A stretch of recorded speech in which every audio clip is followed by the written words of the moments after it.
نے بحر الرائے کی جلد نمبر 7 صفحہ نمبر 149 پہ آلات موسیقی اور مزامیر کے حوالے سے 2 قسمیں بیان فرمائی ہیں۔ فرماتے ہیں 2 قسمیں ہیں، ایک قسم وہ ہے جو محرم ہے، وَهُوَ الْآلَاتُ الْمَطْرَبَةُ مِنْ غَيْرِ الْغِنَا، بغیر غنا کے جو آلات ہیں موسیقی کے، ایک تو وہ قسم ہے جو حرام ہے، کل مزمار سواء کان من عود او قصب، مزمار یعنی منہ سے بجائے جانے والے جتنے آلات ہیں برابر ہیں کہ وہ کسی لکڑی کے ہوں یا کانے کے ہوں یا کسی بھی چیز کے ہوں، وہ سارے کے سارے کیا ہیں؟ ناجائز ہیں۔ لما روا ابو امامہ انہ علیہ الصلوۃ والسلام قال،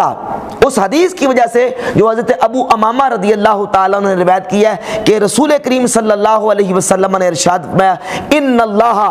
بعثنی رحمت للعالمین، اللہ نے مجھے تمام جہانوں کے لیے رحمت بنا کے مبعوث فرمایا ہے، وامرنی بمحق المعازف والمزامیر، اور اللہ نے مجھے حکم دیا ہے کہ میں معازف اور مزامیر کو مٹا ڈالوں، یعنی منہ سے بجائے جانے والے آلات اور ہاتھ سے جتنے بھی موسیقی کے بجائے جانے والے آلات ہیں اللہ نے مجھے ان کے توڑ دینے کا حکم ارشاد فرمایا۔ اس حدیث کی وجہ سے فرماتے ہیں کہ یہ سارے کے سارے کیا ہے؟ حرام ہیں۔ وَلِأَنَّهُ مَطْرَبٌ مُصِدٌّ عَنْ ذِكْرِ اللَّهِ تعالیٰ، کیونکہ یہ سارے کے سارے آلات اللہ کے ذکر سے روکنے والے ہیں۔ وَالنَّوْعُ الثَّانِي، اور دوسری قسم ہے آلات موسیقی کی، مباح، وہ مباح ہے، اور وہ کون سی قسم ہے؟ وَهُوَ الدَّفُّ فِي النِّكَاحِ، اور وہ نکاح کے موقع پر دف بجانا ہے،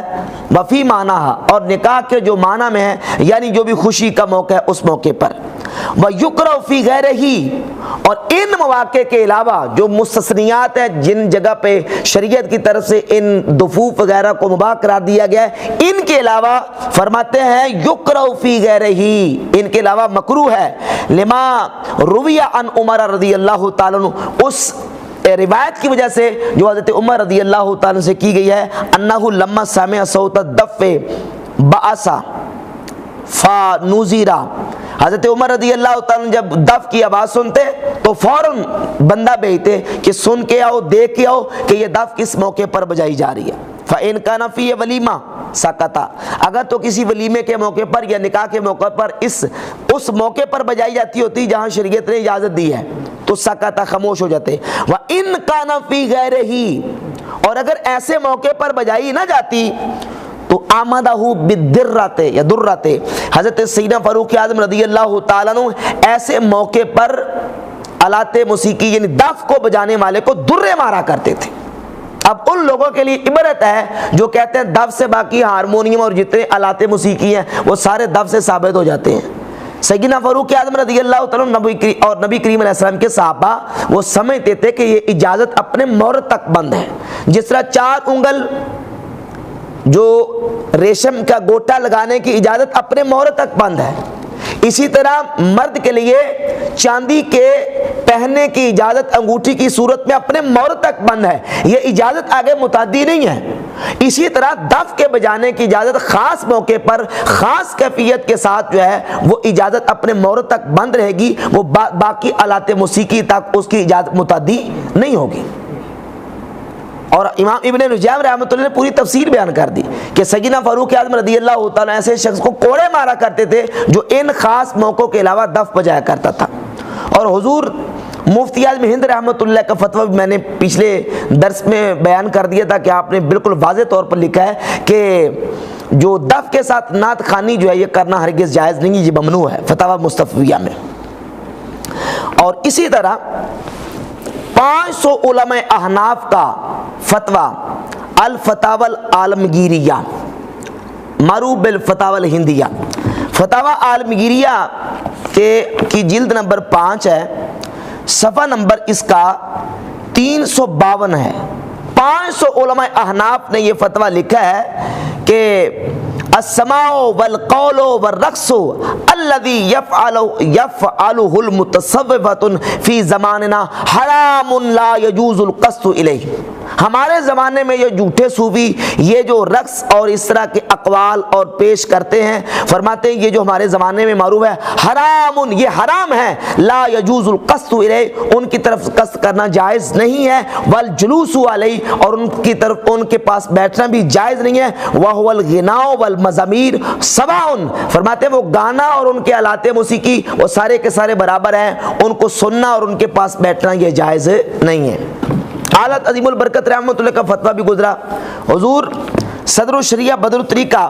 مفتی امجد علی اعظمی رحمۃ اللہ تعالی علیہ بہار شریعت کے حصہ نمبر 16 کے صفحہ نمبر 511 پر لکھتے ہیں، ناچنا، تالی بجانا، ستار، ایک تارا، دو تارا، ہارمونیم، چونگ، تنبورہ بجانا، اسی طرح دوسرے قسم کے باجے سب ناجائز ہیں۔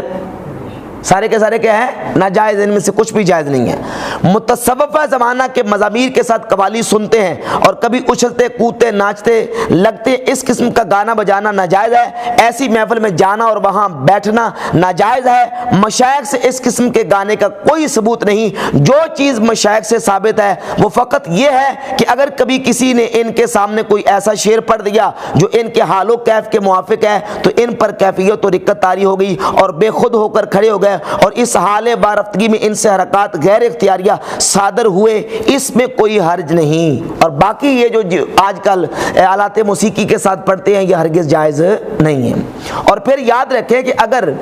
اس پر احادیث کی بات کی جائے تو جو احادیث اس کے حلال ہونے پر اور جواز پر پیش کی جاتی ہیں ان احادیث میں خود ہمارا جو واضح طور پر موقف ثابت ہوتا ہے۔ مثال کے طور پر صحیح بخاری دیگر کتب احادیث سے پیش کی جاتی ہے کہ نبی کریم علیہ السلام کے سامنے دف بجائے گی اور نبی کریم علیہ السلام نے منع نہیں کیا، روکا نہیں، بلکہ حضور علیہ السلام نے بجانے کی اجازت دے دی۔ اور انہی روایات اور احادیث میں موجود ہے کہ نبی کریم صلی اللہ علیہ وآلہ وسلم کی بارگاہ میں جب یہ کام عمل کیا گیا، سیدنا صدیق اکبر سے اور حضرت فاروق اعظم رضی اللہ تعالیٰ سے جب حضور کی بارگاہ میں آئے تو انہوں نے ان دفوں کو بجتے ہوئے دیکھ کر روکا، منع کیا۔ اب حضرت عمر نے اور صدیق اکبر نے منع کیوں کیا؟ کیا وہ شارع تھے؟ نعوذ باللہ، حضرت عمر اور صدیق اکبر شارع نہیں ہیں، بلکہ ان تک شارع علیہ السلام کا جو حکم اور امر، جو مطلق حکم پہنچا تھا اور جو مزامیر و معازف کے بارے میں حکم عام ان تک پہنچا تھا وہ یہی تھا کہ یہ جائز نہیں ہے، یہ جائز نہیں ہے۔ تو اسی بنیاد پر انہوں نے ان بچیوں کو جو دفیں بجا رہی تھی روکا اور منع کیا، لیکن جب نبی کریم صلی اللہ علیہ وآلہ وسلم نے انہیں بتا دیا کہ یہ اس موقع پر اتنا جو ہے وہ جائز ہے،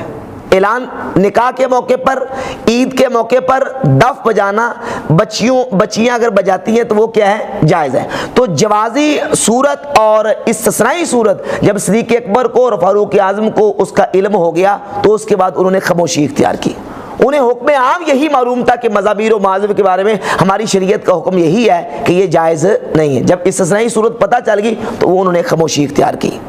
اور نبی کریم صلی اللہ علیہ وسلم کے دیگر صحابہ سے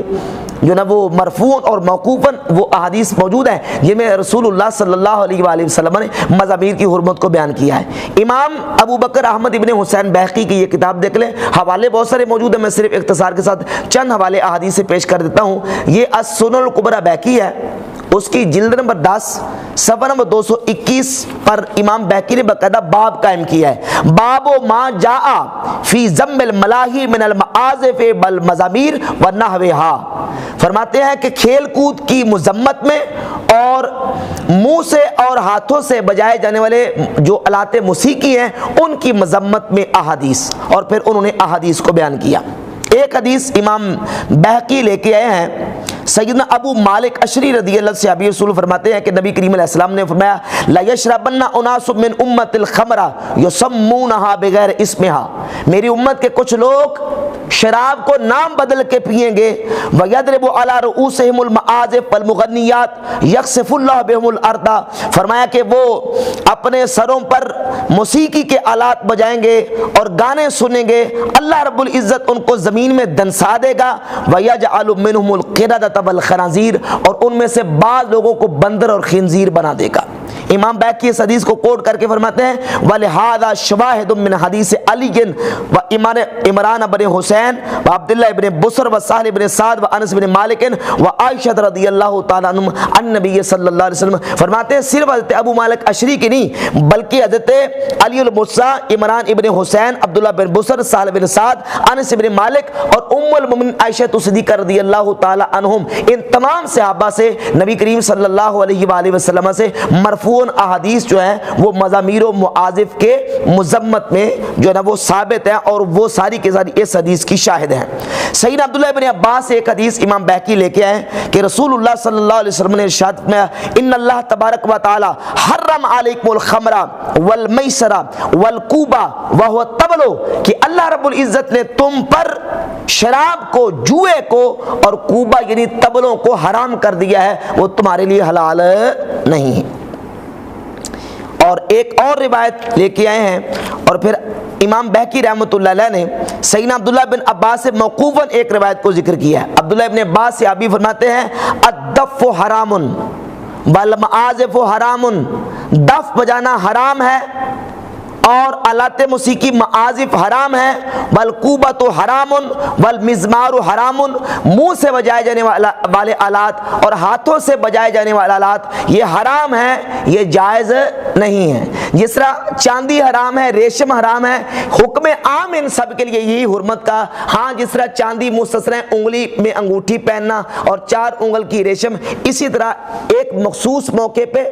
اور مخصوص انداز میں دف بجانے کی بھی اجازت موجود ہے، چونکہ احادیث میں اس کا استثناء موجود ہے۔ تو یہ احادیث بالکل اس مسئلے کو بحمد تعالیٰ واضح کرتی ہیں۔ جب تک تمام دلائل کو سامنے رکھ کے تطبیق نہ دی جائے مسئلہ واضح نہیں ہوتا۔ ہمارے اکابرین نے بحمد تعالیٰ دلائل کو سامنے رکھ کر اس پر بات کی ہے اور اللہ کے فضل و کرم سے انہوں نے دلائل کی جو صحیح تشریح اور توضیح کی ہے وہی ہم مانتے ہیں اور انہی پر ہمارا اللہ کے فضل و کرم